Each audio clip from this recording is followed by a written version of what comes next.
देखिए जी, कासिम खान ने बहुत खतरनाक बात कर दी। उसने कहा है कि इमरान खान कभी डील नहीं करेंगे और इमरान खान की जिंदगी का मकसद पाकिस्तान में से करप्शन खत्म करना। अब जरा ठहर कर सोचें, ये कोई आम बयान नहीं है, ये तो सीधा सीधा पाकिस्तान के फील्ड मार्शल आसम मुनीर के मॉडल के खिलाफ ऐलान है। क्योंकि पाकिस्तान में मसला करप्शन नहीं, मसला ये है कि करप्शन के बगैर पाकिस्तान चलता ही नहीं। कम से कम इस पाकिस्तान में नहीं जिसे फील्ड मार्शल आसम मुनीर तरक्की कहते हैं। अब अगर वाकई करप्शन खत्म हो गई तो जरा बताइए ये पूरा सिस्टम चलेगा कैसे। सबसे पहले तो फॉल्स फ्लैग ऑपरेशन रुक जाएंगे, क्योंकि अगर करप्शन ना हो तो पेमेंट कहाँ से होगी। वो लोग जो अचानक नमूदार होकर गाड़ियां जलाते हैं, शीशे तोड़ते हैं और फिर गायब हो जाते हैं, वो ये सब हुबल वतनी में नहीं करते।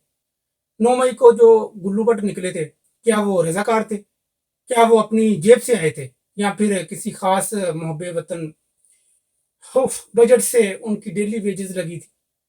अब अगर करप्शन खत्म हो गई तो वो बजट कहाँ से आएगा? फील्ड मार्शल साहब अपनी जेब से देंगे या फिर कौन को कहेंगे कि अब खुद ही शौक से फॉल्स फ्लैग कर लिया करो?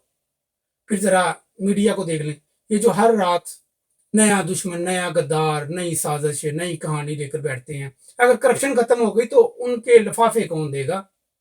उनके पैकेजेस कौन क्लियर करेगा?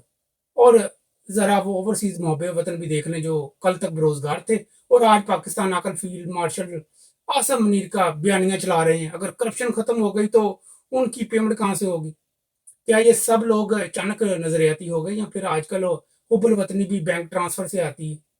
अब जरा असल मसला समझे। कासिम खान का ये कहना कि इमरान खान करप्शन खत्म करेंगे, ये पाकिस्तान के खिलाफ बयान नहीं है। ये तो फील्ड मार्शल आसम मुनीर के पूरे कंट्रोल सिस्टम के खिलाफ बयान है।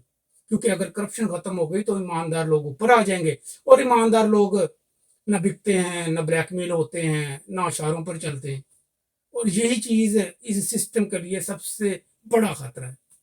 इसलिए कासिम खान के बयान को फौज के खिलाफ, रियासत के खिलाफ, मुल्क के खिलाफ कहकर बेचा जा रहा है और बेचा जाना भी चाहिए। हालांकि सच ये है, ये बयान पाकिस्तान के खिलाफ नहीं बल्कि रियासत चलाने के मौजूदा कारोबार के खिलाफ है। और तंज यह है कि हमें ये समझा दिया गया है, करप्शन रहे तो मुल्क बचेगा, करप्शन खत्म हो गई तो मुल्क टूट जाएगा। तो भाई अगर ये यही पाकिस्तान है तो फिर वाकई कासिम खान का बयान फील्ड मार्शल आसम मुनीर के पाकिस्तान के खिलाफ ही है। क्योंकि जिस दिन करप्शन खत्म हो गई उस दिन ना फॉल्स फ्लैग चलेगा, ना गुल्लू भट्ट मिलेगा, ना लिफाफा बटेगा, ना बयानिया बिकेगा और ना ही ये सब तरक्की कहलाएगी। और आखिर पर जो आप समझे हैं वो भी ठीक है।